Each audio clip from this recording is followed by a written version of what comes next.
Hello dear viewers, আসসালামু আলাইকুম। চারপাশে এখন প্রচণ্ড গরম, আর এই প্রচণ্ড গরমে আপনাদের জন্য খুবই চমৎকার একটি আইসক্রিম রেসিপি নিয়ে এসেছি।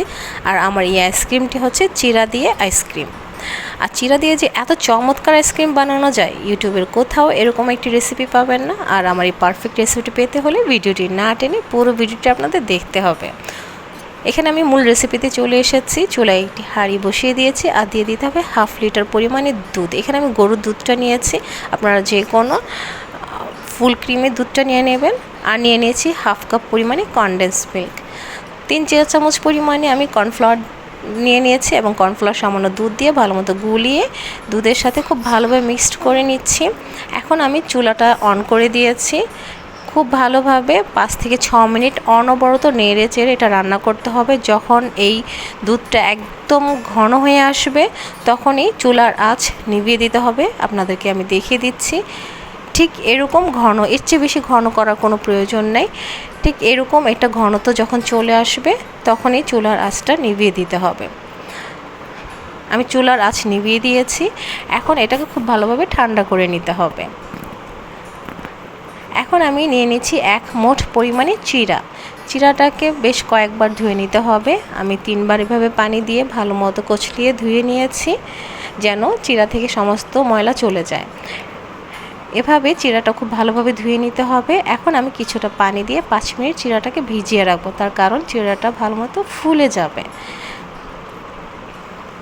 এখন এমন একটি 1 লিটার পরিমাণে আইসক্রিমের একটি বাটি নিয়ে নিয়েছি, এবং এই যে মিশ্রণটা আমি বানিয়েছিলাম আইসক্রিমের জন্য দুধ দিয়ে, সেই মিশ্রণটা বাটিতে ঢেলে দিয়েছি।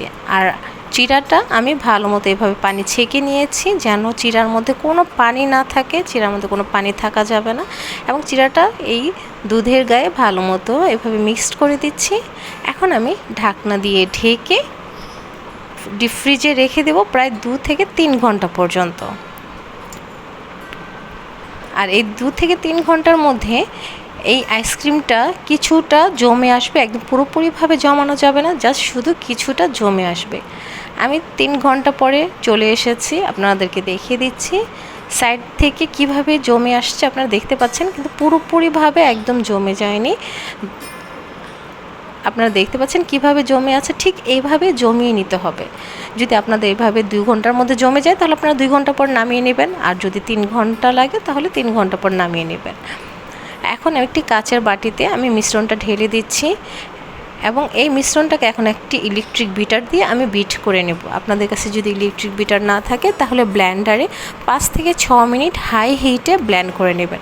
তবে আইসক্রিম বানানোর ক্ষেত্রে সবচাইতে পারফেক্ট হবে যদি আপনি ইলেকট্রিক একটি বিটার আপনার কাছে রাখতে পারেন।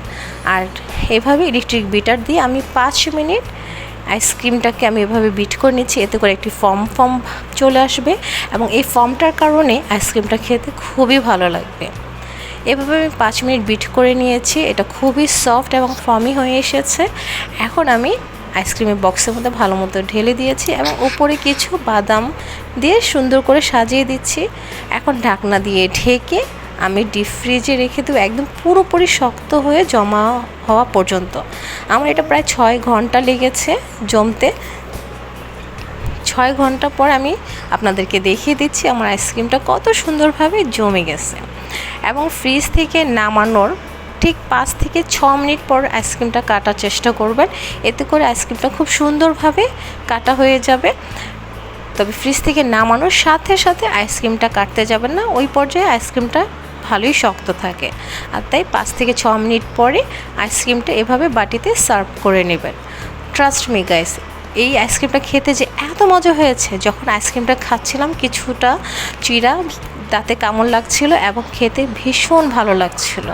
এবং চিড়া আমাদের বডির জন্য অনেক উপকার, আমাদের পেট ঠান্ডা রাখে, আমাদের শরীরের জন্য অনেক উপকার। অবশ্যই আমার রেসিপিটি আপনারা বাসায় বানিয়ে ট্রাই করবেন। যদি আমার রেসিপি আপনাদের ভালো লেগে থাকে, তাহলে অবশ্যই চ্যানেলটি সাবস্ক্রাইব করে দেবেন। আল্লাহ হাফেজ।